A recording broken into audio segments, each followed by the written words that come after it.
You hoe, I'm gonna whoop your ass, bitch. Watch. Keep running your mouth. Watch. The Untouchable True School Sports Empire proudly presents something the boxing games were missing. Hey, what's going on? It's your boy BT, and I came here to talk some boxing with the thousands of True School Sports subscribers. All right, so y'all can save the date. It's gonna be a momentous occasion, as you know. I can't believe it. I never thought this day would come because I don't think this has ever happened in my eight or going on 9 years covering boxing. And all my years covering boxing here on YouTube, I don't think South Florida has ever had Top Rank come and do a card here. So this is going to be a momentous occasion. Top Rank coming to South Florida. Say the date, December the 9th, out in Pembroke Pines, Florida. Okay, which is crazy because Pembroke Pines, I used to play baseball in Pembroke Pines when I was a kid at Pembroke Pines Optimist. So I know a lot about Pembroke Pines and the whole area. But Robeisy Ramirez will be defending his WBO featherweight title against the very tough, very formidable, and very dangerous, the tall guy's a freaking tree stump, Rafael Espinoza from Mexico. Now let's talk about that fight. Let's talk about the card. So Robeisy Ramirez, he's a guy that a lot of people are looking at, and he's in position. Just as long as he keeps winning, he could be getting a big fight with Naoya Inoue in the very near future. This is a guy that suffered a setback early in his career, in his pro debut. Since then, he's ruled out 13 straight and become world champion and become one of the premier featherweight fighters in the world. He's really been a good example of Cuban fighters who adapt their style fully to the pro game. And it's going to be a really intriguing fight because this Espinoza, and that's him right there, Espinoza, 21-0, 18 knockouts. A lot of people don't know about him. I know, I can't remember who it was on the live, but somebody on the live was trying to get my attention about Rafael Espinoza. And they were trying to ask me, BT, what do you think about him? And truth be told, I didn't answer the question because I didn't have an opinion because I didn't watch him. But since then, I went ahead, I've watched him, I researched him. You know, he's coming to you guys live and direct from Guadalajara, Jalisco, Mexico. And he's dangerous, man. I mean, Robeisy's last fight, he fought that Japanese fighter who won a medal in the Olympics, Satoshi Shimizu, whatever his name was. He was like 5'11" and a half, damn near 6 feet. He was tall, lanky guy. This guy is even taller than that. So Robeisy Ramirez is just fighting taller guys, stepping it up, and you know it is what it is. But Espinoza, let's talk about him. So when I watched him on tape and I watched him on film, you know, he kind of has like a Sebastian Fundora type body. You know, being that he's a big guy, tall, big guy for this weight class. You know, being 6'1" and being a 126 pounder, you're gonna look like a stick, and that's what he looks like. But seems to have a good jab. Seems to come in with his pressure very intelligently, and also feints very well at times. I like the way he fights. I think he throws a real nice tight left hook like most Mexican fighters tend to throw. A real nice tight left hook, has a good long right hand. He's overall a dangerous fighter. Now, he hasn't really fought like top competition. This is only going to be his second fight outside of Mexico, and it'll be his first fight outside of Mexico since 2015. So, look, it's been a long time coming for him. This guy is, I believe, promoted by Xander Promotions. He's been professional for about 10 years. This guy is going to come for broke. And I am going to put Robeisy Ramirez on upset alert because, you know, one thing about Robeisy that I question going into a fight like with someone like a Naoya Inoue is his gas tank, his conditioning. And this guy's going to test it. This guy's going to test it fully because he don't know any way to fight but going forward and throwing a lot of punches. But he does it in a very educated way. So he doesn't necessarily have to be punching at you to make you tired. This is the kind of fighter that I believe can put some mental pressure on you. So I think it's going to be on Robeisy at some point in the first 2 to 3 rounds to sit down on some punches and hurt this guy, get his respect, and try and keep him off of him because he's going to come the whole night. And if he's not careful, the pressure could burst pipes. And this guy right here might be your new featherweight champion. We might be talking about, I know Naoya Inoue was wearing a Mexican sombrero.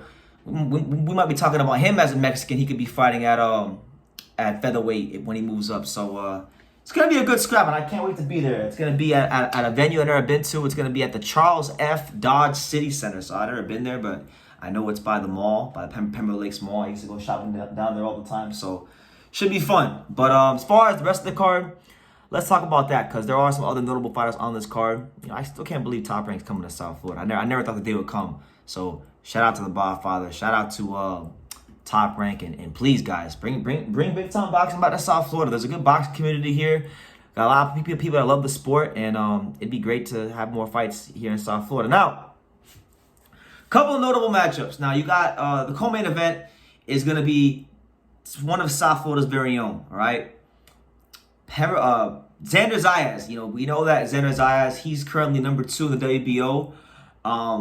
He could be fighting Tim Tszyu in the near future, or maybe the belt goes vacant. Maybe he fights Josh Kelly for the vacant title one day or something like that. But it'll be his 18th pro fight. Yes, Xander has 18 pro fights. Time is flying by. He's going to be fighting Jorge Fortea, who I'm not sure. Is this the Jorge Fortea? I think this might be the Jorge Fortea that trained at Fifth Street Gym. Let me see. I can't remember I thought there was a guy named Fortea that might have trained at Fifth Street Gym. Maybe I'm getting him confused with somebody else. But this guy Fortea fought Anthony Fowler a couple years ago. And that's probably where I know him from. He lost to Anthony Fowler, got stopped by him in 3 rounds, and then he went the distance with Bahram Murtalasiev, who we know is going to be fighting for the vacant belt soon. So on paper, it's a fight that Xander should win. This guy's 33 years old. He's from Spain. And look, Xander got to come out here. It's his first fight. I mean, I think Peter Khan deserves a lot of credit for how he's handled his career. He's done a great job managing him. Xander's fought in New York a bunch of times. Xander's fought in I believe Puerto Rico. He might have fought there once. Xander's fought in Kissimmee. He's fought in Orlando. But this is going to be, the kid from South Florida. It's going to be his first pro fight in South Florida. And I think it's great that it's happening now when he's a seasoned fighter where, you could expect for him to deliver an exciting performance. And look, I want Xander to perform well because I want Top Rank to bring more boxing to South Florida. And if he performs well enough, I feel like, Xander could be a ticket seller here in South Florida and bring out the Puerto Rican community because, when you go back and you watch, I was watching one of Felix Trinidad's older fights the other day. I can't remember who the guy he fought, but Felix Trinidad fought this African dude. Y'all could probably tell me in the comments while I'm typing, but Felix Trinidad fought this African dude, and it was down here back in 2000 at the American Airlines Arena where the Heat played, like 23 years ago. And he sold it out, and he packed the whole place out, and it was full of Puerto Ricans, and there's a big Puerto Rican population down here in South Florida. And I would like to see Xander kind of piggyback off that and really bring big-time boxing back to South Florida the way, Felix Trinidad had it down here in 2000 when he fought the African fighter who was 33-1 at the time, Manadou Tiem. And he knocked him out in 3 rounds, and it was a sensational performance. So, he's in the card. First fight in South Florida. I'm sure it's very exciting for him. You got that. Bruce Shushu Carrington. Yes, Shushu will be fighting on the card as well. He's fighting Jason Sanchez from Albuquerque, New Mexico, who's really tough, who's been on the blocks, 16-4. Shushu's a guy that I'm looking at as someone that could become a featherweight contender next year. And Jason Sanchez, this is a guy that's been in some good fights, and I know he's tough because those Albuquerque guys are always tough. It doesn't matter if you're talking about Angelo Leo or Brian Mendoza or Jose Luis Sanchez, who recently upset fellow South Floridian Eric Tudor. These Albuquerqueans, that's the proper name. These Albuquerqueans, they come to scrap. So I'm sure it'll be a good fight for him and a chance to show what he could do. You got Tiger Johnson on the card. You got Rohan Polanco versus Keith the Bounty Hunter, which I think could be a sleeper fight. You got Damian Kaniba taking on Michael Coffey. I know Damian's a prospect that Top Rank has under their stable. You got Richard Torrez Jr. fighting Curtis Harper. Now let me just highlight that one for a second. Richard Torrez Jr. I just want to say that we have a heavyweight in South Florida named Lorenzo Medina, and he's 8-0, and I know that Top Rank representatives are looking at potentially signing him. And I know that's a fight he really wants, and I know that he thinks he could beat the brakes off Richard Torrez. So I don't know if it's a good idea to have Richard Torrez fighting in South Florida because I feel like my man Lorenzo might try to press him because he's going to go to the fight. There's no way Lorenzo won't be at that fight, and I'm sure he'll press Richard Torrez. But listen, Torrez is fighting Curtis Harper. Curtis Harper is a good veteran fighter. He's upset some guys along the way, but probably hands down the best guy Richard Torrez Jr. has fought so far in his career. So a good step for him. And then you got Jahi Tucker coming off fresh off of his loss. He'll be taking on Francisco Daniel Veron, who's 13-0. Let me see, who is this guy? I didn't even look at his box rec. Francisco Daniel Veron from Argentina. Okay, shout out to... Ooh, we're putting him in tough. Yo, so I don't know anything about this guy, so I got to do more homework on him. But this kid right here, Francisco Daniel Veron.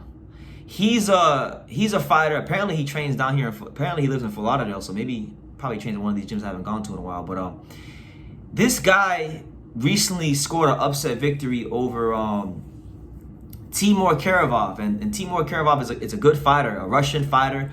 Also trains down here with Sugar Hill. You know, there was some high hopes for him, and I guess he lost to him back in June. So if he beat him, then he's got to be pretty good. He's got to be pretty decent. And for, you know, Top Rank, I feel like this is the fight for them, where they're trying to see what Jahi Tucker's made of. Because Tucker, he had a fight in his last bout where he should have won. You know, we were talking about Jahi Tucker fresh off of his win against Nikolai Shekniazuli. Then he fought Nicholas Flaus, who really didn't he didn't look the best against. I mean, he could have won. It was a close fight. Could have won either way. It was a majority decision. They're putting him on a tough, undefeated guy. So to me, I'm looking at this for Jahi Tucker as a sink or swim fight. If he loses this fight, maybe Top Rank winds up cutting him, which I don't think would be the right thing to do. Because I still want to see Xander fight Jahi Tucker, but with him losing, that's probably not realistic. Because I like the fact that Jahi Tucker was calling Xander out. But nonetheless, it's a great card. I'm gonna be there. So you know, listen, if anybody's gonna be in South Florida, I will be in Pembroke Pines. I will be at this Dodge City Center for this wonderful card. I want to say shout out to the fine folks at Top Rank, Bob Aaron, Brad Goodman, and everyone involved who's bringing, you know, big time boxing back to South Florida. It's been it's never happened since I've been covering boxing, so awesome to see. But leave your comments down below. What do you guys think of Robeisy Ramirez versus Rafael Espinoza? Leave your comments down below. Make sure you guys take the time to subscribe. And like I say in every single one of these videos, you can love me or you can hate me, but I'm just a kid from Daniel. So until next time, take care, guys. Thank you for watching another video on the untouchable True School Sports Empire. We're here at the Hatanaka Boxing Gym in Nagoya, Japan. And for more great videos just like this one, make sure you guys click right here.